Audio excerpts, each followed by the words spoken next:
Hello engineers, ये हमारा task 64 है या फिर हम इसे डे 11 बोल रहे हैं। बातें की है और आज तारीख भी 21 जनवरी हो चुकी है और ये हमारा फेज़ 9 है। देखो, बहुत ज़्यादा दिन गुजर चुके हैं, 21 दिन हो चुके हैं। अब 31 जनवरी को ओनली से ओनली 10 डे ही बचे हैं। अब 2 दिन और हम लोग इन टास्क कंप्लीट करेंगे। उसके बाद हम लोग लेस इंपॉर्टेंट सब्जेक्ट को फोकस करना चालू कर देंगे, क्योंकि टाइम आ चुका है कि हम लोग को सारी चीज़ें साथ में लेके चलनी है। ऐसा नहीं कि हम लोग केवल इंपॉर्टेंट सब्जेक्ट ही पढ़ते रहें, नॉन इंपॉर्टेंट ना पढ़ें, तो उससे भी हमारा स्कोर नहीं होगा। हमको सारी चीज़ें कवर करनी पड़ेगी। तो हमने एक ब्लूप्रिंट बनाया था, जिसके हिसाब से 14 दिन में हम लोग ये इंपॉर्टेंट सब्जेक्ट पढ़ेंगे और जो बाकी के 8 दिन हैं, उसमें हम लोग नॉन इंपॉर्टेंट पढ़ेंगे, ताकि चीज़ें हमारी कवर हो जाएँ और एसएससी जेईई की बुक भी हमारी कंप्लीट हो जाए।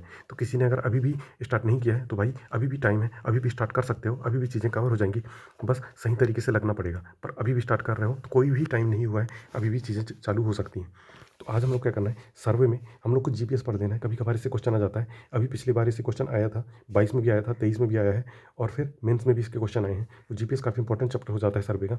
ये हम लोग को कवर कर लेना है। एक क्वेश्चन भी आ रहा है इससे, तो काफ़ी छोटा जो सब्जेक्ट है ये, मतलब काफ़ी छोटा चैप्टर है और इससे काफ़ी अच्छी चीज़ें कवर हो जा रही हैं। तो हम लोग इसको कवर कर लेंगे और जल्दी जल्दी कवर हो जाएगा। मुश्किल से इसको 1 घंटे भी नहीं लगेंगे पढ़ने में। और फिर इसके बाद हम लोगों को फंडामेंटल जो कंसेप्ट है वो दोबारा से फर्स्ट चैप्टर पे आ जाना है, क्योंकि सर्वे बहुत इंपॉर्टेंट सब्जेक्ट है। 14 नंबर मैक्सिमम टू मैक्सिमम स्कोर कर रहा है हमारा ये, और मेंस में भी देखा जाए तो अच्छा खासा नंबर इसका वेटेज है। तो हम लोगों को अभी से इसको करना पड़ेगा, ताकि इसके अच्छे खासे हम लोग बेनिफिट ले सकें। तो फंडामेंटल कंसेप्ट इसका पहला चैप्टर है, हमने पहले पढ़ चुके हैं, तो हम लोग उसको रिवाइज कर लेंगे। और अगर हम लोगों ने नहीं पढ़ा है तो हम लोग शुरुआत कर देंगे। आधा जितना भी पढ़ पाएँ हम लोग उतना पढ़ने की कोशिश करेंगे, ताकि ये चीज़ें कवर हो जाएँ। उसके बाद फिर बीएमसी में हमको इंपॉर्टेंट चैप्टर हमारा पढ़ना है, स्टोन एंड लाइम। स्टोन से भी कभी कभार क्वेश्चन आ जाते हैं कि जो ग्रेनाइट है कौन सा स्टोन है, लाइम स्टोन है कि कौन सा स्टोन है, इस टाइप से। तो वो चीज़ें हम लोग पढ़ेंगे तो चीज़ें याद हो जाएंगी। उसका चार्ट बना के एक शॉर्ट वे में हम लोग लिख लेंगे, ताकि चीज़ें जल्दी जल्दी और अच्छे तरीके से हम लोग को याद रहें। तो ये हम लोग को कवर कर लेना है। उसके बाद जैसे ही ये कंप्लीट हो जाए, वाईसीटी की बुक ओपन करनी है। उसमें हम लोग को सर्वे के 40 क्वेश्चन कर लेने हैं, जीपीएस के 40 क्वेश्चन करने हैं, फंडामेंटल वाले नहीं करने हैं, ध्यान रहे। उसके बाद बीएमसी के भी 40 क्वेश्चन कर लेने हैं, स्टोन एंड लाइम के। अगर किसी ने कर रखे हैं तो उसके बाद के क्वेश्चन करना, और नहीं किए हैं तो अभी क्वेश्चन कर लेना। उसके बाद फिर एसएससी जेईई की बुक ओपन करनी है और सर्वे के 9 पेजेस कर लेने हैं। ध्यान रहे, ये 9 पेजेस जो हमने पहले कर रखे थे उसके बाद के हैं। ऐसा नहीं कि जीपीएस ओपन किया उसके 9 पेजेस कर लिए, ऐसा नहीं। जो शुरुआत से हम लोग चल रहे हैं चैप्टर नंबर 1 से, भले ही हम चैप्टर नंबर 5 में क्यों ना पहुँचे हों, उसके बाद के 9 पेजेस हम लोग को कर लेने हैं, ताकि जल्दी जल्दी हम लोग स्कोर अच्छे से अच्छा कर सकें। और भी 1-2 दिन में हमारा ये जो इंपॉर्टेंट चैप्टर है, इसकी एसएससी जेईई की बुक 100% कंप्लीट हो जाएगी, देख लेना। उसके बाद फिर बीएमसी में हम लोग क्या करना है, बीएमसी में भी 9 पेजेस कर लेने हैं जो हमारे छूट गए थे। उसके बाद के 9 पेजेस हम लोग कर लेने हैं, यानी कि जितने हम लोगों ने कर रखे हैं। मान लो कि 27 पेज हमने कर रखे हैं, तो उसके आगे के 9 पेज हम लोग आज कर लेंगे। उसके बाद फिर जो 15 नवंबर 2022 का शिफ्ट 1 का पेपर है, एसएससी जेईई की हम लोग की ये सीरीज़ है, जिसमें हम लोग डबल स्पीड से क्वेश्चन को सॉल्व करने की कोशिश करते हैं। क्योंकि हम लोग पहले ही क्वेश्चन 9 पेजेस में लगा चुके हैं और दोबारा से हम लोग लगा रहे हैं, ताकि ये चीज़ें हम लोग को दिमाग में ग्रैप हो जाएँ। अगर प्रीवियस ईयर के 15 क्वेश्चन भी आ रहे हैं, तो ये 15 क्वेश्चन मेरे 15 मिनट ना लें, ये 15 सेकंड में ही मेरे से सॉल्व हो जाएंगे। तो ये इसका मेन मोटिव यही है कि हम लोग को टाइम बचाना है अल्टीमेटली, और अपनी एफिशिएंसी अच्छी खासी बढ़ानी है। तो 15 नवंबर 2022 के शिफ्ट 1 का पेपर हम लोग को सॉल्व करना है। 10 क्वेश्चन बचे थे, ये क्वेश्चन कर लेने हैं और 50 क्वेश्चन नॉन टेक कर लेने हैं। और कोशिश करना है कि रीजनिंग के भी 50 क्वेश्चन हम लोग देख लें और करने की कोशिश करें, तो चीज़ें जल्दी जल्दी कवर हो जाएंगी। नॉन टेक का मैंने इसमें लिखा नहीं था, लेकिन एकदम से मुझे अभी ध्यान आया कि रीजनिंग का भी 50 क्वेश्चन करने की कोशिश करना। ये टाइम नहीं लगेगा और इसको कोशिश करना 40 मिनट में करने की, ताकि जल्दी जल्दी कवर हो जाए। तो इस तरीके से हम लोग को ये कवर कर लेना है। उसके बाद केमिस्ट्री में पीरियोडिक टेबल हम लोग को देख लेना, काफ़ी इंपॉर्टेंट चैप्टर है। प्री में पिछली बार आया था क्वेश्चन, जो मेरे शिफ्ट में था उसमें तो आया था क्वेश्चन, तो इसलिए इसको देख लेना बहुत ज़रूरी है। तो कौन से तत्व किस उसमें टेबल में आते हैं, 16 वाले कि 14 वाले, इस टाइप से चीज़ें हैं, वो देख लेंगे हम लोग। उसके बाद बायो में भी इंपॉर्टेंट चैप्टर है ब्रेन, ये हम लोग को कवर कर लेना है। देखो, जो नॉन टेक का है जीएस का सिलेबस, वो कुछ भी आ सकता है और कहीं से भी आ सकता है। इसलिए क्या है, इसके हमको सारे चैप्टर जो है ऊपर ऊपर से देखने ज़रूरी है, ताकि एक अंदाज़ा लग जाए कि नहीं, हाँ मैंने कंप्लीट किया है। और मैं गारंटी दे रहा हूँ कि फरवरी एंड या फिर मार्च तक हम लोग अच्छे से जीएस कर लेंगे। उसके बाद हम लोग जब क्वेश्चन प्रैक्टिस करेंगे तो 100% देखना, जो नंबर है 20+30 इस टाइप से नंबर लाओगे, खुद लाओगे, देखना।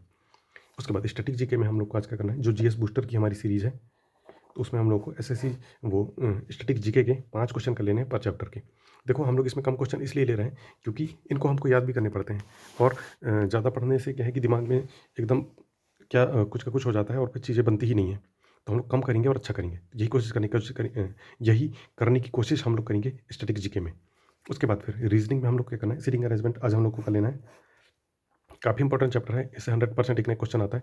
इसके हम लोग को 30-40 क्वेश्चन कर लेने हैं। ध्यान रहे, 30-40 क्वेश्चन 40 मिनट में ही करने हैं, 1 मिनट में ही एक क्वेश्चन सॉल्व करना है। जिससे क्या है कि हमारी जो स्पीड है वो डेवलप हो जाएगी, एक्यूरेसी भी डेवलप हो जाएगी। तो इस तरीके से हम लोग कोशिश करेंगे। उसके बाद फिर करंट अफेयर में मैं कल हम लोगों ने करंट अफेयर पढ़ा था, आज हम लोग को इसको करंट अफेयर को बिल्कुल खत्म कर देना है। तो टेक्स्ट बुक में जो 25 क्वेश्चन बाद के बचे हुए हैं वो हम लोग को आज कर लेने हैं। यूट्यूब में वीडियो कंपाइलेशन जो हमने आधी कल देखी थी, आधा आज का बचा हुआ है वो कंप्लीट कर लेना है, या फिर मैगजीन के जो हमारे 6 पेजेस हैं उसके लास्ट के 3 पेजेस आज हम लोग को पढ़ लेने हैं। और किसी ने कल नहीं किया था तो आज कोशिश करना कि पूरा जो करंट अफेयर है एक साथ निपटाने की कोशिश करना।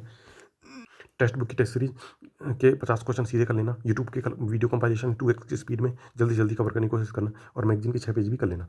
करंट अफेयर हम लोग याद नहीं करेंगे, हम लोग बार बार इसको पढ़ेंगे और इतनी ज़्यादा रिपीटेशन हो जाएगी पढ़ने की कि चीज़ें लगभग हम लोग को याद हो जाएंगी। और मुझे ऐसा लगता है कि इससे अच्छा खासा हमारा जो स्कोर है, जिसकी मान लो कि 13 क्वेश्चन आ रहे हैं करंट अफेयर के, तो इस 13 में से 8-9 क्वेश्चन तो हम लोग का आराम से बन जाएंगे, लेकिन चीज़ें इसी तरीके से कवर करनी पड़ेगी। तो और इन ये टास्क हमारे आज कंप्लीट होते हैं। इन टास्क को करने की 100% कोशिश करना, लेकिन 50%, 60%, 40% जितना भी हो जाए उतना सही है। बाकी जब हम रिवाइज़ करेंगे तो ये चीज़ें रिवाइज़ हो जाएँगी, ध्यान रहे। लेकिन कोशिश ज़रूर करना है कि जैसे कि सर्वे में भी कोशिश करो कि पूरा कंप्लीट कर सको, बीएमसी में भी कोशिश करो, इस टाइप से कोशिश करना। और आज का थोड़ा-सा टास्क कम है, तो मुझे ऐसा लगता है कि ये टास्क आज का टास्क 100% नहीं तो 90 टू 80%, 80 टू 90% ये 100% कंप्लीट हो जाएगा। तो ये कोशिश करना कंप्लीट करने की, बाकी जितना हो सके अपने से उतना सही है। उसके बाद फिर सेल्फ इम्प्रूव कैसे करें? सेल्फ इम्प्रूव ऐसे होगा कि डेली के जो मैं टास्क दे रहा हूँ, उसको कंप्लीट करने के लिए अपना पूरा जान लगा दो। जब जान झोंक दोगे अपनी, तो इम्प्रूवमेंट 100% देखने को मिलेगा। और जब हम टेस्ट देंगे, यही चीज़ें, यही टॉपिक आएँगी, तो देखना खुद को कितना अच्छा फ़ील होता है कि हाँ, मैंने पढ़ा था, उससे क्वेश्चन आ गया। तो इस टाइप्स की फीलिंग हमको लेनी है। इसके लिए तो सेल्फ इम्प्रूव ऐसा ही होगा कि हम लोग को इंपॉर्टेंट चैप्टर करने पड़ेंगे और उसके पीवाईक्यू करने पड़ेंगे और क्वेश्चन लगाने पड़ेंगे, तो सेल्फ इम्प्रूवमेंट आराम से हो जाएगा। एक चीज़ से सिलेक्शन नहीं होता, केवल सिलेबस कंप्लीट करने से और रिवीजन करने से अगर मैं सोच लूँ कि नहीं मेरे मार्क्स आ जाएंगे, मार्क्स आ जाएंगे, लेकिन उतने अच्छे मार्क्स नहीं आ पाएंगे जितने अच्छे आ सकते हैं।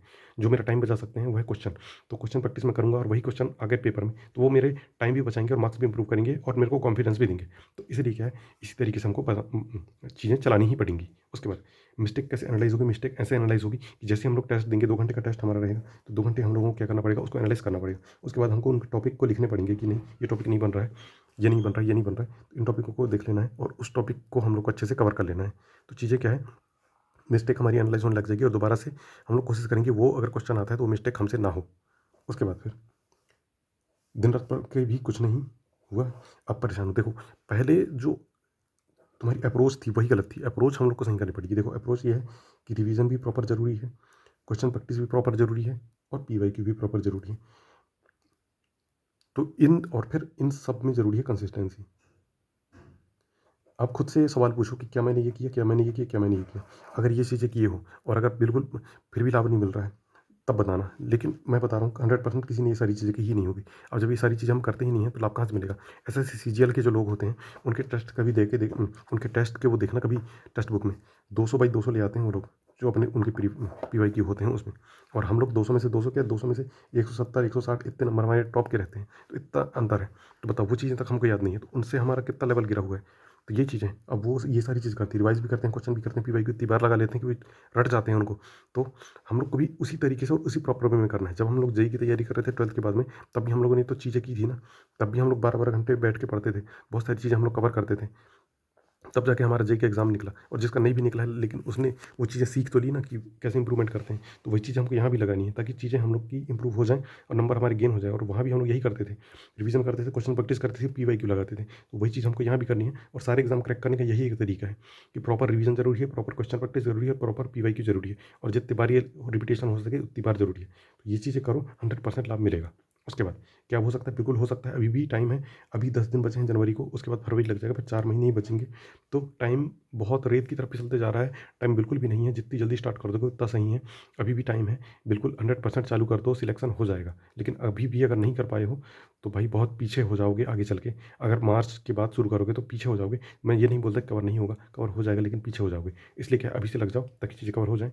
थोड़ा-थोड़ा करते चलो ना। मैं ये नहीं बोल रहा कि 100% टास्क करो, 20% भी हो रहा है, कोई दिक्कत की बात नहीं है। किसी कोचिंग से एंगेज हो, तो कोचिंग के तरीके से चलो, कोचिंग वाले 100% कवर करवा देंगे।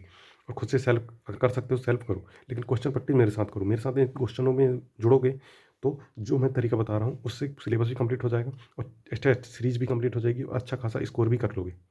तो बस ध्यान रहे कि कहीं से जुड़े हो तो अपना करो, लेकिन क्वेश्चन प्रैक्टिस मेरे साथ करो, तो चीज़ें अच्छे से इंप्रूव हो जाएंगी।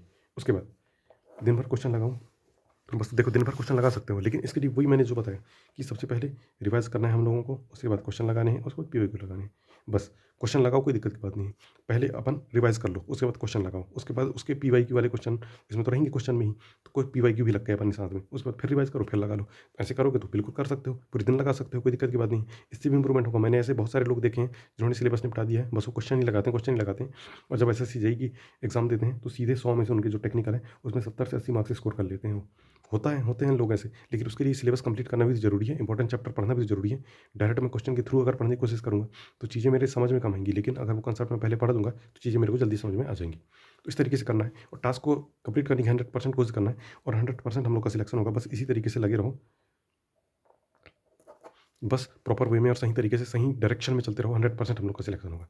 तो मिलते हैं कल एक न्यू टास्क के साथ में। ओके।